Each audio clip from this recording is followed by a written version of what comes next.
Welcome to Profit and Prosper, a podcast for entrepreneurs who are ready to make some money while doing what they love. On this podcast, we're going to pull back the curtain and talk about all things business and money. But I promise you, this is not your typical boring numbers talk. I'm your host, Sarah Young, a CPA and CFO with over a decade of experience in finance, business, and leadership. I'm going to share everything I've learned from helping my clients grow more profitable businesses and keep more of what they earn while growing my own successful business along the way. You'll feel empowered and confident that you too can grow your wealth, live a rich life, and have an impact. Stick with me and you might even start to think that finance is fun. Let's dive in.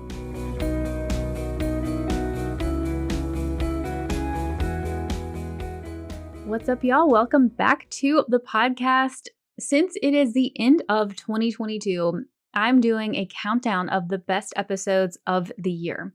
So my first episodes on the Profit and Prosper podcast were published back on February 10th of 2022. And since then, we put out 45 new episodes.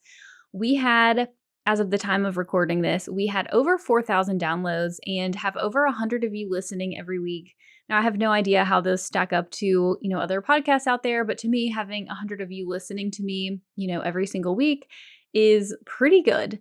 And I just want to say I am really thankful for all of you who listen and who share the podcast with your friends and who have rated us 5 stars on Apple. It really means a lot. I put a lot of energy and effort into making this podcast good. And, I appreciate you helping share the word because it helps spread the financial literacy skills to other business owners like you, which I think is super important. So this episode today is the number 3 most downloaded episode of 2022. And it was my interview with Danielle Jefferson of Jefferson James Consulting, where we talked about the systems and processes you need for a low stress and profitable business. In this interview, we talked about how to create a business that can start to run without you having to be there all day, every day, how to focus on the things that actually move the needle, and how do you maintain boundaries around your offers and how you work with clients to reduce your stress levels while still making money. So I'm not really surprised that this was a popular episode because I think, I know a lot of you are probably, in that stage where you've at least started your business, most likely. You tend to hit a little bit of burnout. You realize things are harder sometimes than they seemed like they would be, when you were just thinking about starting your business. And you realize, oh, wow, there's a lot going on. There's a lot to focus on. There's a lot of shiny object syndrome. And so I'm not surprised that this episode resonated. So I am excited for you to listen to this replay. I hope you enjoy. And I will see you back next week for the number 2 most downloaded episode of 2022. Welcome back, y'all. I'm excited for this conversation because I have Danielle Jefferson, who is one of my business besties, friends, and I have been a client of hers. She is a client of mine, and we tend to talk about the same things all the time. Like we are almost like 2 sides of the same coin, I guess you could say. Like we always have the same opinions on things, which, I think is nice to find when we're talking about how to structure like the finance and operations of a business. So anyways, Danielle, thank you so much for coming on. Thanks. I'm excited to be here. Out of all of the businesses I've seen, I feel like you, because I see behind the scenes, like you are a tax client of mine. And so of course, like I know what goes on in your business, but out of all the businesses I've seen, I feel like you have one of the best like stress to dollar ratios. And I actually saw this on a post. I think it was yesterday. One of my like former business coaches, Rachel Cook, who people have heard me probably talk about before, she posted about the stress to dollar ratio with your offers. And I thought this was really timely because I'm talking to you today. And I'm like, that's a perfect way to describe what you have. I think that you have one of the lowest stress to dollar ratios, at least from an outsider perspective. I guess not a full outsider, but like sort of outsider, like a third party perspective. And I thought it would be really interesting to talk about like how you have structured that in your business so that other people can learn from you. And I think this is like in addition to what you tell people to do all the time, like how does that apply to your business and how have you gotten to where you are now? So to start off with, I think tell me about how you started your business, what you do, how you work with clients, and how you got to where you are today. First of all, none of this is by accident, totally by design. As I love a low stress to dollar ratio, high dollar ratio. So I started my business, and what I set out to do was really help other business owners with their operations, with how they're running their businesses, how they're managing their day to day, whether it's someone who is just doing it by themselves or someone who has a team. I have a background in operations, I have a background in process. And so my brain just works in a way that I can kind of help clear all of the mess and find the easiest solution and help you move forward with that. And then also execute. A lot of people don't know how to execute well. And so I also have a background in project management. So I can help people execute clearly and see what their next steps are. So the way I initially structured my business was to solely just do like big engagements. So I would have to find like a big fish client to have a payday where I could do this kind of consulting and help them, figure out how to make their business easier, how to make it optimized so that they could move to the next level. And what I quickly realized is that stressed me out. So I had no revenue coming in because I'd be trying to find that client or trying to land that client. And that wasn't where I wanted to be in my stress to dollar ratio, as you said. So I didn't abandon that part of my business. I still do that part. And I love it. But what I started doing was working with retainer clients. So this to me was a way to sort of mimic a predictable income where I knew that I would have retainer money coming in each month. And I would be able to really kind of scale the amount of clients I had within that, because really it was just requiring me to meet with them and come to the table and tell them what to do, essentially. We have access in between and we can talk throughout, but really I don't have a lot of takeaway work in what I do. And I require a 6-month contract. So therefore I can kind of plan my year essentially with what the revenue is coming in, and also plan my capacity, which is a really big thing I help my retainer clients with. So this is more of a coaching type engagement. And I just come, I show up, I'm there for them. I'm prepared. I understand, what we're talking about. And we always leave with very actionable next steps and things to do. It will be hard to find a client that will tell you I don't give them homework or something to do when they leave with me, but it's not a lot on me.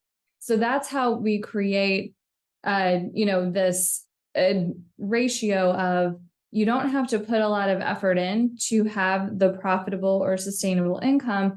And then that also opens up space for me to do other things on the side where it does require more of my actual work, which would be where I originally started my business with the engagements, the consulting engagements.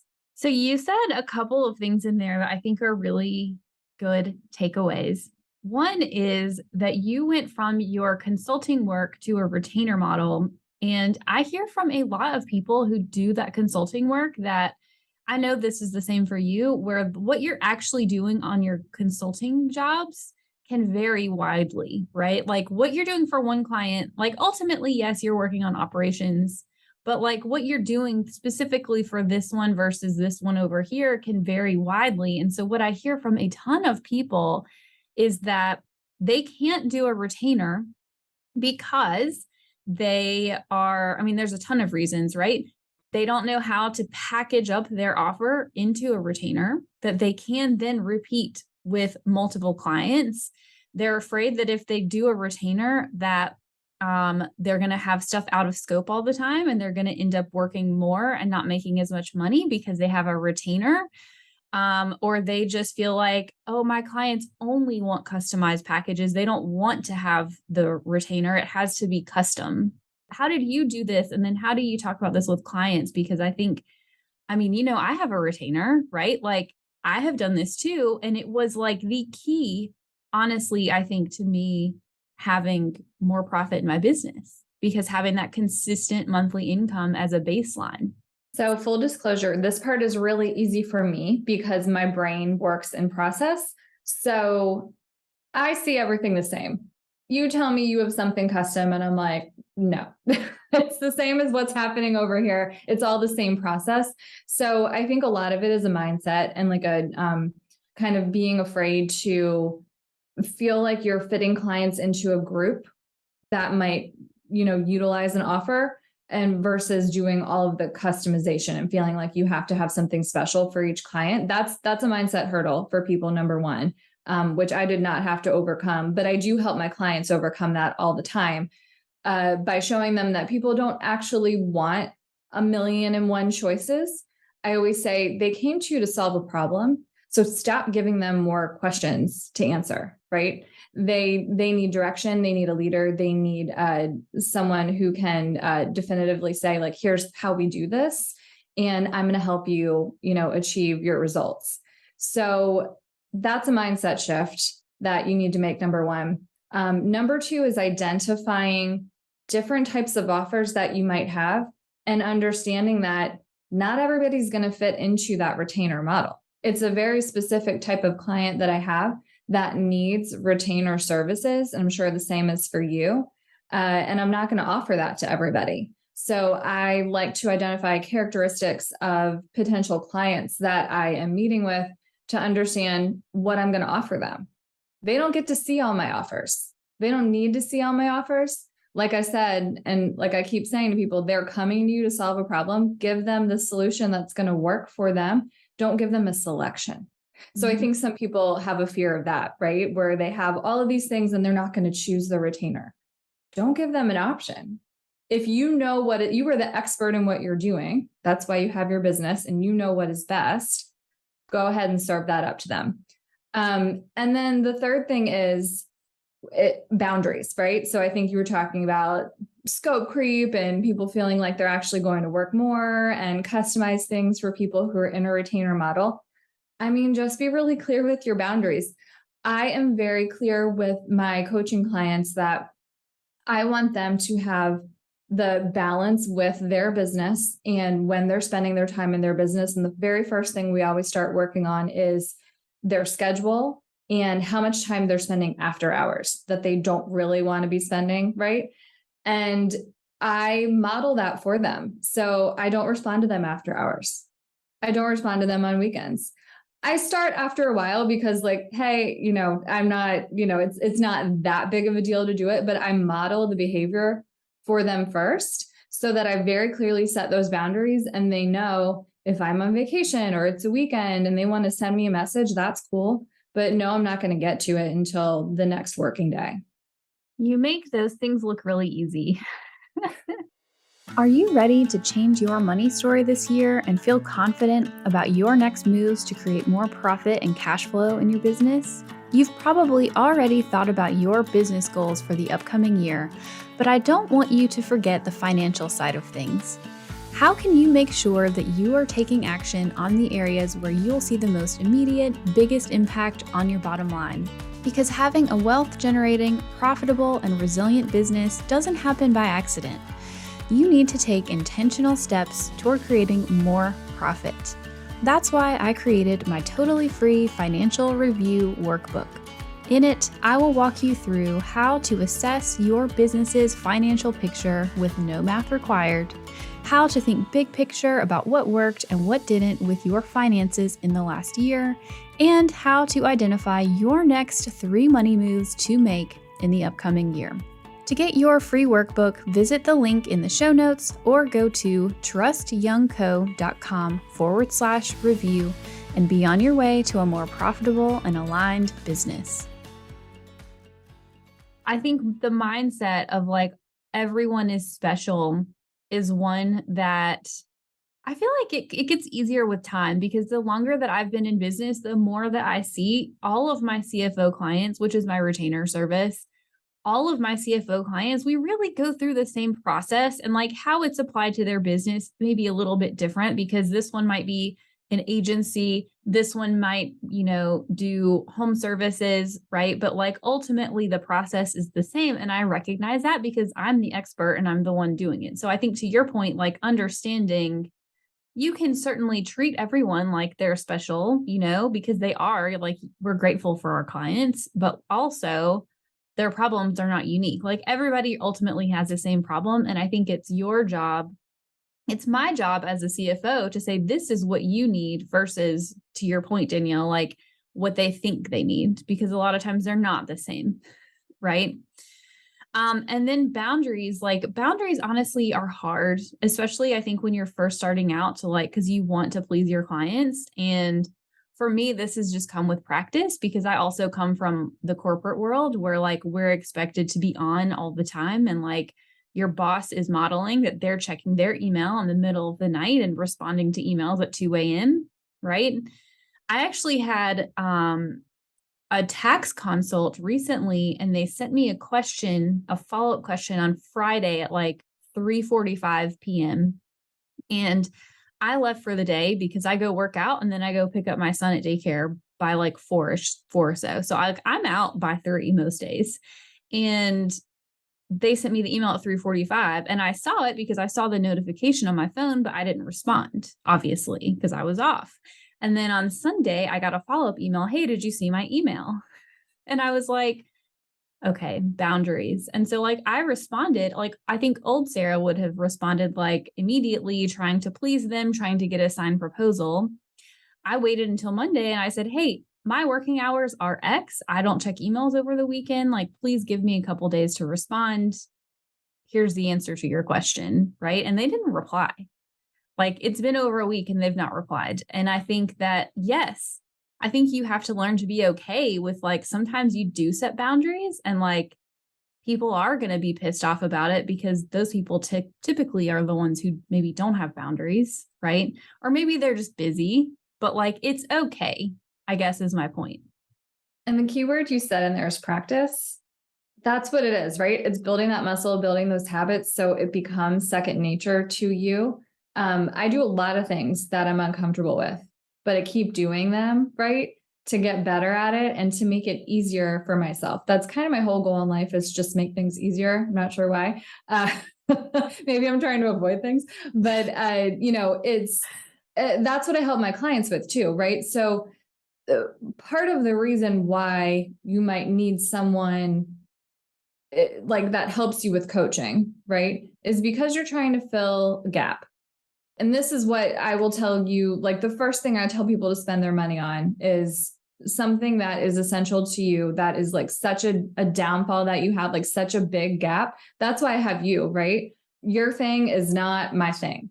And so I Yes. spend money on you because I know that that is going to be essential to my success. And so that's why people spend money on people like me when they don't have that practice at setting boundaries, understanding that everything doesn't need to be customized, being able to see how to package things and just really make your business operationally optimized, because their brain doesn't work that way. Guess what? Mine does. My brain doesn't necessarily know all the information you do.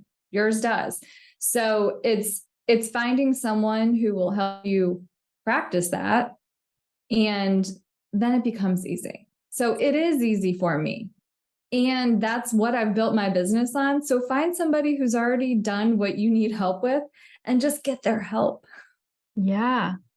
I think recognizing when that is your like roadblock, right? When you have something that is like actively working against you making more money and like bringing on more clients, making more sales, putting more money in your pocket, like you have to not be afraid to invest in that. So I guess like, what are some of the things that you have identified that you feel like these are the areas where I have had to invest time or money in my business to get unstuck so that you can be in this place where you are now? Yeah, I don't know everything about sales or running a business. I know how to make things streamlined and easier when you're in it, right? But I've hired business coaches. I've hired you. I've hired someone to do website design and to optimize that. I'm sure I've hired a lot more people to do a lot more things, but those are some of the key things where you have to identify what do you need at the time. And to be clear, I did not do all of these things from the jump, right? So I didn't spend all of my money to start my business and have a big fancy website and without even having any money coming in the door, hire a tax professional, right? So these are things that I've invested in little along the way when I've needed them, but they're things that are not my forte. So if I need to understand how to sell better or sell more in line with what I need to be doing, right? I need to hire somebody to help me with that. If I need finance advice, I need to hire somebody to help me with that. What I will tell everyone is get as far as you can until you top out. And then spend the money because you realize you've hit a plateau, you've hit a ceiling. And in order to get to the next level, you're going to have to invest. You're going to have to invest in your business. You're going to have to invest in yourself. And so I will do everything in my power to keep my clients from spending money on things. I do the same for my staff. I don't pay for tools, right? I'm not paying for the pro version of everything. I'm paying for the base version of what I need to do to make my business work. And then I'm using free stuff to, fill in everything else. And what I really find is that a great process can make all of that look professional to the outside as well. So I have the way to kind of layer all of that together, but you come to a point where you just have like a top out point. And if you want to go farther, you need to do something about it. So I would love to talk about this because I think that this mindset that you have helps to contribute to your very low stress to dollar ratio. Is it low or high? Low stress, high dollar. My expenses are low. Mm-hmm. Yeah. And I think that, again, I have seen financials of many, many businesses. And I hope this is okay to say, like, I don't know your numbers off the top of my head, but like you don't spend a ton of money on stuff. So you are a solopreneur, like you don't have anybody on your team, at least not currently. And well, except for like the contractor type people that you hire, like me, for example, as your tax finance support person. But like thinking of like ongoing regular team members that you're talking to all the time, you don't have any. And it enables you, I think, because your overhead is low, it enables you to not feel so like stressed out, I guess, about like having to keep bringing in more and more and more sales. So there's a difference in being frugal and like being smart about what you spend your money on. And I think that's something that you do well. And so, like, I don't know personally if you would classify yourself as more of like a frugal person, but I think identifying in your business, I feel like you do a good job of like towing that line between I can do this myself and then figuring out like when it's time to invest in something. So, like let's think about if you're thinking about what is the next like issue you're going to have in your business. Like, how do you know, like, okay, it's time for me to stop using the free version. It's time for me to stop figuring this out on my own. And it's time to get help there. Like, help me understand that. It's sort of a gut feeling. And I hate to say that, but you'll know when you keep fighting against yourself, when it's keeping you, sometimes it does cause you to have sort of a complex, and then that's being projected out into the world. Sometimes you've just done well and you want to spend that money, right? So for example, the way that I'm able to manage my expenses is I look at them in terms of monthly expenses and project expenses. I don't really do more than one project a year, meaning I don't do my website every year. I don't hire somebody and spend, thousands of dollars every year for someone to redo my website. I see that as a project, and that's a one-time expense. My probably regular monthly expenses are for subscriptions and stuff are probably under $100 a month, right? Which is, people are probably like, what? I'm like, yes, you can use the not pro version for everything. Trust me, you're not using everything in that tool. And then if you probably really like line itemed into my expenses, Sarah, the biggest cost I bet you would find is client gifts and meals, because that's where I like to spend my money, right? That is a value to me, that I have in my business, is to provide an amazing client experience. And that's where I spend my money. So I sort of uh, categorize my expenses that way. And when I feel like I've done all I can do in this particular area, where I'm like, you know what? I need the pro version of this tool. I cannot move to the next level in my business or support people the way I want to without doing this, then it's time to move to the next level. If you have accumulated enough, revenue or profit, rather, as you would say, where you have that to be able to plan a project that you're going to do in the next 6 months, plan where you're spending that project money as like a lump sum rather than, you know, investing in something monthly that's going to keep you tied to that every month. It's kind of a gut feeling of you've done all you can do where you are and you need to spend that money, and then planning it in a way where it's like, okay, I can take on this monthly expense of getting the pro version, or I can plan this project to spend this lump sum on. And I know that that money is set aside for that. So it's interesting you say it's a gut feeling, because I think your mindset is pretty solid. And I think that that is where people think that they have a gut feeling of, oh, I need to go spend on this. But it's really, they have a scarcity mindset of like, oh, if I don't do this, then the clients aren't going to come anymore. Or like, for example, having to have like the perfectly professional website and logo and branding when you're just starting out in business, I think is generally you're wasting your money and time. But I think a lot of people too have this mindset of like, they're afraid to do the hard things. So like stepping back and identifying like, what do you really need? Like, what's your actual roadblock right now? And in many cases, it is sales and marketing and getting more leads, which is hard for a lot of people. Like it's hard to put yourself out there. And so I see people, myself included, having to constantly remind myself, my main problem, my main roadblock right now is just I need to get more leads in the door to grow my business. Like we have capacity for more clients. And so is what I'm spending my time on accomplishing that goal or not? Or am I distracting myself with something over here that feels easier to address than having to do the hard stuff that I don't naturally want to do? And so I think like you seem to not have some of the mindset issues that a lot of business owners have. And I don't know how, like, you just don't, which I think is amazing. I think there's like something to be learned from there.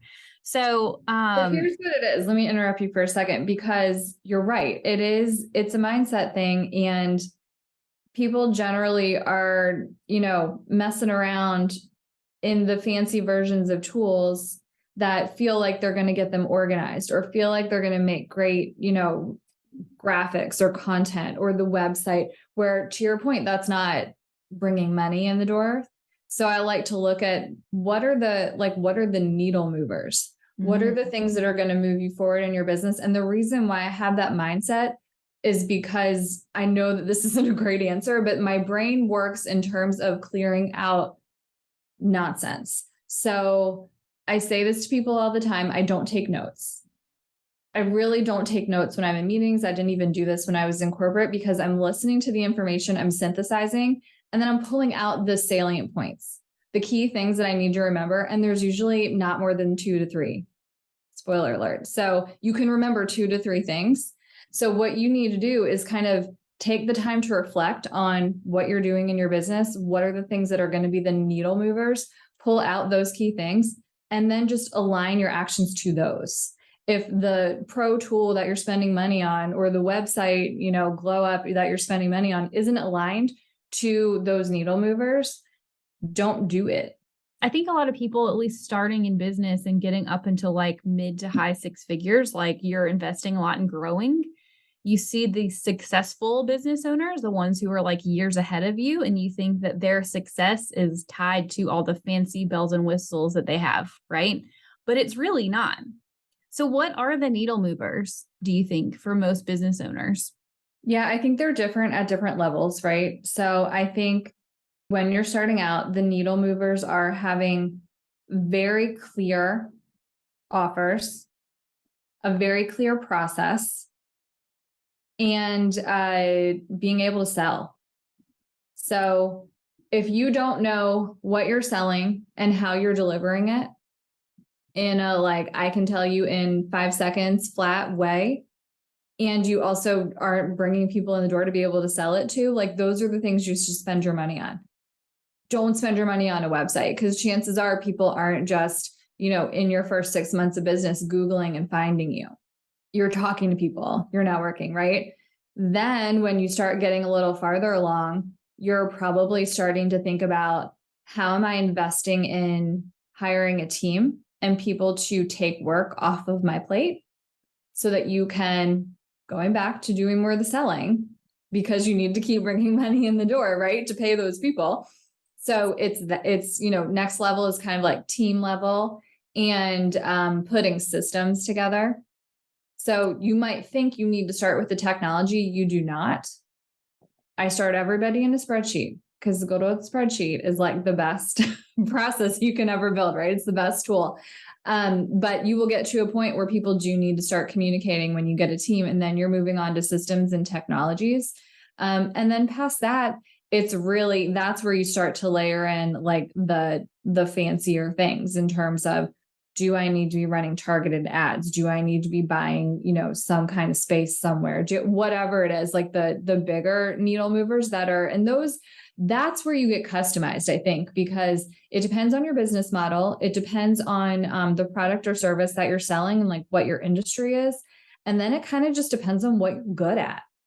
Everybody is good at something different. So just because you're a successful business doesn't mean you're good at everything, and your needle mover is going to be different from somebody else's.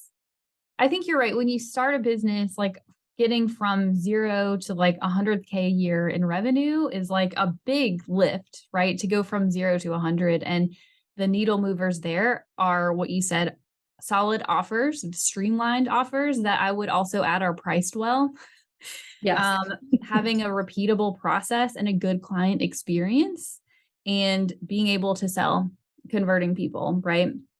And then once you get up to that point, then I would say even past 100, like probably up until like high six figures is when things start to really like vary pretty widely, because to get up into that level, you have to have all of those things already like pretty solidly nailed down. But I would almost say like I have clients who do multiple seven figures in revenue. And I even think that they sometimes don't focus enough on what their money makers are. Actually, I have one that comes to mind. So I have like a VIP, my VIP day style offer, my cash flow intensive. I had one recently where they're doing, 6 to 650 in revenue, have capacity to do up to 1 million. It's like a physical store. And they had gotten to the point where like they had just, if you looked at their menu of offers, it was just like all over the place, like so many different offers. And when we actually looked at the numbers of what are people buying, like what's profitable for you, we were cut out half of them, because they're like, you get to a place where you're like, oh, I could do this. I could do this. Like I have a person asking me for this extra add-on. Let me add this to the menu just so people know that it's available to them. But like ultimately you have to stay focused, I think, even beyond that. So I think it's good advice no matter where you are. I love to call that the pocket offer, because people try and do that all the time, right? They're trying to please everybody.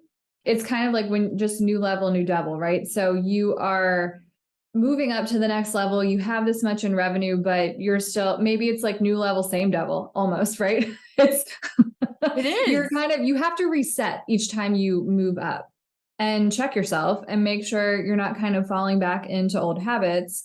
I say like 99% of people are going to buy what you got, right? And then the other 1% either don't need to buy from you, or you can make an exception. And that's called a pocket offer. And that's something you don't advertise, because you don't want everybody trying to get into that pocket offer, because that is just going to, throw everything out of whack. Yes. No, I think that's a good point. And I mean, I certainly have things that I don't have advertised on my site that we do occasionally, but it has to be like a really good reason for me to do something that's not advertised, you know?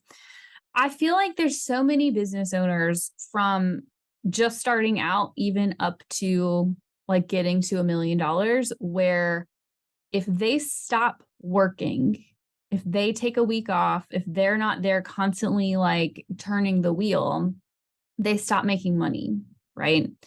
To me, I don't think that's a business. I think that's being self employed, right? If your money is conditional on your time and energy. And so tell me, I think this goes back to kind of what you said before, where you have designed your offers so that you're providing stuff that's more in the moment and doesn't require a ton of like necessarily homework on your part, which may or may not be something that a lot of people can implement. Like, I have a bookkeeping team, like they have to go do the work. But what would you say to somebody who is trying to get out of that cycle of, if I stop working, the money stops coming in? Yeah, you're doing too much work. So you are putting yourself in the role of kind of an employee of the business versus owning the business. You're putting yourself back in the shoes that you were if you were working at somebody else's company.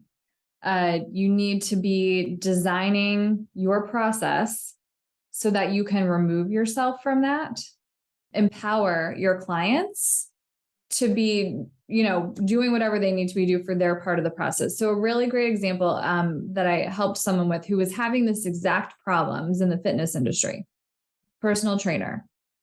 You get hurt, you get sick, you go on vacation, you're not training anybody. You don't get paid, right? So how can we design a program for you that allows you to coach clients and gives them information and gives them things to do on off days and get where they don't have to physically be with you to have that work happening so that you can do that? Or if you do get sick, you don't have to be with them in person.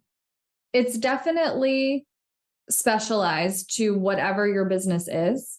And if you have a brick and mortar, that's even hairier and something you would really have to, get into. But if you're providing services, there's a really easy way to do it. And basically, I just need to know what your service is and what you're doing today, and we can figure it out. But ultimately, it is taking the work away from you and stop acting as the person who has to be doing everything and putting that in the hands of your clients. I think the definition of like having a business versus being self-employed is having a process, right? That is repeatable, that you can put another body into the performing steps 1, 2, 3, and then the money is generated, right? Like I know in my business, if I do these sales and marketing activities and I do this onboarding process and my team executes on these tasks to do our month end stuff and reporting, like I have a business. Versus, to your point, like the personal trainer, I think was a really good example of having to like structuring your offers so that you have to physically be there all the time.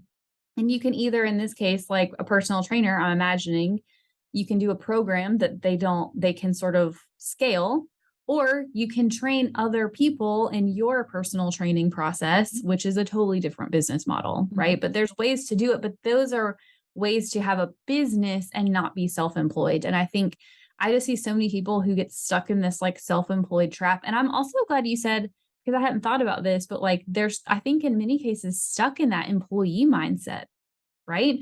Because we all spend, most of us anyway, spend so much time working for other people. Like it's hard to get into a business owner mindset. Yeah, I hear a lot of people say they don't feel like they are providing the value to their clients unless they're doing the work. Yes. That's just not true. No, that's really good. That's so good. I used to feel like this a lot too. And then I started delegating bookkeeping to my team. And then I started delegating the review and the reporting to my team. And my next step is to delegate the tax prep to my team. And then at that point, all I'll have left on my task list is like sales and marketing and one-on-one client meetings, which is going to be insane thinking about where I was a year ago. So it is possible. I think it does require a mindset shift. It's not, necessarily tying the value to you personally, but it's like, what is the process that I'm doing and distilling that down into something that is super simple. Other people can execute on that. So That's what I always ask clients to think about when we're trying to make their process and make their offers very clear to lead people into that process. Because I think the offer is the entry point to the process. That's how I view it, is what do you do and what do they get? So it's the what do they get is the important part, because those are more the outcomes, the promises, the deliverables of your service that you're providing. And so if you're very clear on those, then you just say how it's going to be done. So the expectations are set and you can feel free to pull yourself out because you've already set those expectations, those boundaries, and you clearly are providing the value that you promised you would. yes, I actually stole that from you because back in the day, I mean, this was what, October 2020, November, like when we first met. I remember you had that in your contract or something. It was like what we do and what you get. And I was like, oh, I'm stealing that. It's So just very clear and it yeah. helps everybody just stay grounded in what the engagement is. I guess, is there anything else, like any other like really good bits of advice that we have not touched on that you would leave us with? I think we've touched on a lot. I just want to recap that I feel you should be watching the money that is going out the door just as much as you're watching the money that is coming in. So yes, let me go dive into that point. Watch the money that is coming in, because you're like, yes, please. I know a lot of people who do not. They're not tracking what they have under contract. They're not tracking what money they have sent out in proposals. To me, that's like money on the table. I'll look at somebody, I'm like, you have $10,000 worth of proposals, money sitting out there. That is going to help you build a process to how am I shepherding people into, to working with me. And make sure that you're always aligning that with your capacity. So yes, you could be selling more. Yes, you could be bringing in more money, but do you have the capacity to then serve everybody when you do that? So that's why I love to have people look at their money, but also look at it from a capacity standpoint. And that's where you need to increase your prices when you can't take on any more clients. Yes. And your capacity is going to be different than my capacity because we have different thresholds. Like, I love to work part-time. And so, I have more capacity, but do I want to fill that capacity is what I ask people. Right. And then look at your expenses and understand how much more capacity and therefore money opportunity you could free up if you invested in something. So that's how I like to tie in the money aspect to how I work with people, is capacity and opportunity. I'm glad you said that because one, I mean, I see all the time, people don't like when I look at a P&L, most of the time, 95% of the time, here's what I see: 8,000 expense accounts, right? And one line for sales, one line sales. And I'm like, what? This is backwards, right? I want to know way more detail on what you're selling, when you're selling it, what offers are working, thinking about like, where's the bulk? What are your money makers, right? This one that I was talking about in the intensive, actually, I think the podcast episode that'll come out after this one is a case study of this because it was so, I don't know, it was just so good. Like, how do you know like what you're making money on and what people aren't buying so you don't spend any time or energy on that, right? That's what I ask people to do, is that we chunk what we're looking at into their offers and then out months, like at least 12 months. So you can see if you sold this, here's where the money's coming in. It was this offer. Here's what it was priced at. And how much time is that taking up for you? Yeah. So span it out across months. Mm-hmm. Yes. And you would be shocked, I think, at how many, I mean, maybe you're not shocked because I know you see it too, how many people don't do that, right? And how I think simple it is. So I have a Google sheet, my sort of like forecast file I use, I have a Google sheet and I have a tab in there that's like sales tracker. And so like I'm tracking because I have retainer clients, like their monthly fee by client, out into the future. So I know like what's under contract. And then if I think they're going to renew, like I'll project that out too, just to see my capacity. So actually, I think this is interesting. So we talked about this, I think it was last week, right? Where I stopped offering my sort of lower tier, I'll call it like my entry level CFO service. Like I call it CFO light because I'm terrible at naming. Like if somebody has a better name for that, let me know. But like my sort of lower tier CFO service, because I was looking at it and like, I just don't have capacity to bring on a ton more of these. But then what I challenge myself to do, and I'm sure that if I had talked to you months ago, you would have told me this, but I didn't. So what I challenged myself to do was think through like, not how can I raise my price in this case, because I felt like the price for it was fair, but how can I change my capacity? And so what I opted to do was for our like CFO Lite, instead of dedicating a monthly one-on-one with every client, which I find at that level we don't always need anyways, just because of they tend to be a little bit more simple. So I said, instead of a monthly one-on-one, we're going to schedule a quarterly one-on-one. And then I have office hours where if you need to book a call with me, you schedule office hours, right?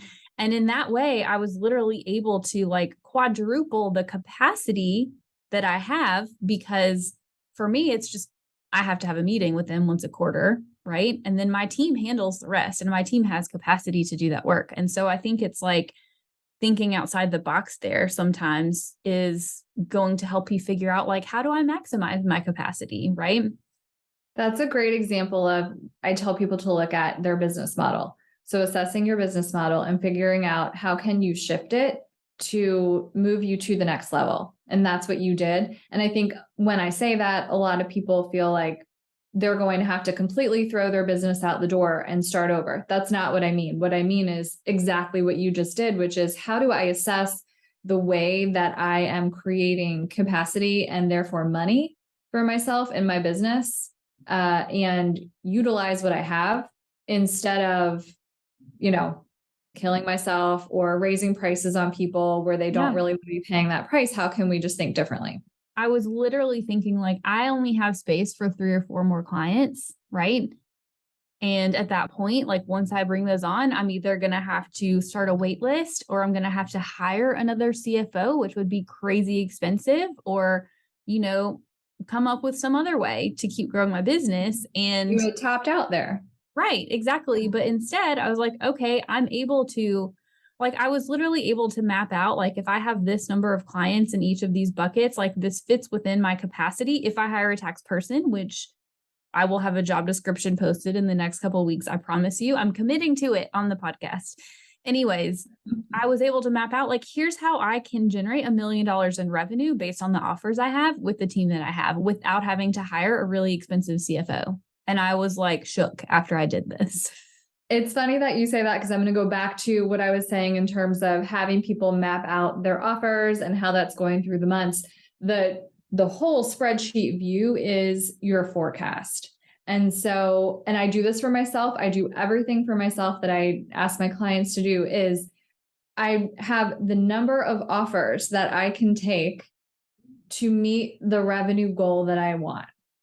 And I map out the entire year or the entire rolling 12 or whatever it is, right? So it's looking at it from that view instead of what is coming to me, how am I managing and creating this? And it all comes back to, I think, a process, right? I went from forecasting like 600,000 in revenue to 1 million by shifting my capacity with this one offer and adding a lower cost, like part-time team member to my projections for the year. And I think it comes down to having a process where I'm not the one responsible for delivering this. And I was able to think through, instead of me having these monthly meetings, we're going to leverage my team members who can also be there to support clients in between. Like, it doesn't all have to fall on me, as long as we have a solid process and my team knows, like, these are the deliverables, these are the goals, this is what we're doing, like, this is how we execute, right? Okay. And if you don't have a team and people are listening and thinking, I feel like I'm in that position, you might need to think, is it time to hire a team member? What is the team member that is going to be the filler there that will make this plan happen and execute in the way you want it to be? Because it's not just a virtual assistant all the time, people, right? Oh my God. The first thing people always want to hire. I'm like, that's not always the person. And then you can put in that expense and redo your whole, the whole plan, the whole forecast to figure out how you can hire that person. So again, what are the needle movers? What's taking you to the next level? Yep. Okay. I think we've talked about a lot of good points. And sometimes these things are not the sexy things that a lot of people talk about back on Instagram land, right? It's not like, start a group program and scale and blah, blah, blah. It's like, no, you have to really focus on what is the needle mover. And it's probably the more boring. It's probably, maybe not as fun. It's probably sometimes the hard stuff that you have to really dig into, but there's a way through. So, but these are the things that are going to let you sleep at night, spend time with your family, take the vacations, feel stable, and feel like you have a business that you actually are managing. Yes. Yeah. Like me now, I'm exercising. I'm leaving my office by like 3 most days, which is insane. Like I'm not working as many hours and my business is bigger than it ever has been. And it is possible with a good process. So I'm going to ask you my last question. I ask everybody, and that is, she has not prepped me for this, so I don't know what this is. So I like to ask people this question because when we think about like money, a lot of people feel guilty over spending money on like quote unquote frivolous things. But I always love to ask this because like this is ultimately the point. So when you think about something your business will enable you to upgrade in your life, right? Like my example is I want my lake house. Everybody hears about this probably every podcast episode. Like that's my lifestyle upgrade that my business will afford me to do. What is something you want to upgrade in your life? Well, as you know, I also want a lake house next to yours. So no, but that's true. Like I want to buy land though and build. That is something. But in general, I love sunglasses. I would buy a ton of sunglasses. I have a lot already. No, I think just being able to have the freedom to do what I want and not worry about it and say, oh, we want to go on this vacation and not have to budget for it. Or we want to, do this work on our house and not have to plan when that's going to happen because of money, but plan when it's going to happen just to fit into our lives. So for me, that's the biggest thing that my business is giving me is how can I have this freedom to just do what I want when I want? And that changes depending upon, right now I just want to paint the inside of my house and get the applesauce from my 4-year-old off my walls. And everybody's different, but to me, it represents a freedom to say, I am planning what I need to do that is going to be best for me and my family in my life and provide us the life that we want and not have to have that dependent on budgeting for money and necessities. Yes. Your business allows you to do that now and when you're 65 or whenever you want to retire, right? Like it doesn't have to be this thing where we're waiting and we're killing ourselves in the meantime. You're able to do that now, which I think is amazing. So, well, this was good. Tell us how we can find you, how people, if they're like, I need a Danielle in my life, how do I get one? Where do we go? Started my website. It's jeffersonjamesconsulting.com. And you can find me on Instagram, Danielle_Jefferson James. I'm on all the socials. But most active on there. And you can just book a call to talk just straight from my website or from my Instagram. And generally, I am just looking to help businesses get to that next level. I don't want anything to be a roadblock for you. I don't want you to be cobbling things together and get to a point where you feel like there's too much to untangle for you to hit your next level or do something bigger in your business that was ultimately your dream. I want to remove those for you and help you just live the life you want. Awesome. Well, this was so good. I so appreciate having you. And thank you. I hope that everybody walks away with something actionable that you can go do in your business to lower your stress to dollar ratio. So I will see you all next week.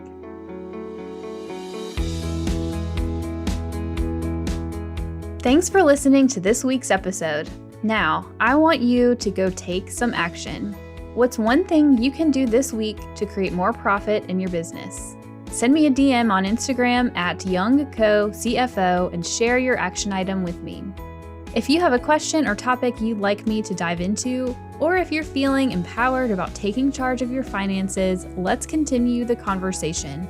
Go to profitandprosper.co to submit a question or topic for me to talk about on the show. And because we all profit and prosper better with friends, please leave me a review on Apple Podcasts, subscribe wherever you listen, and share the episode. Make sure you tag me at YoungCoCFO on Instagram so I can give you some love, and I'll see you in the next episode.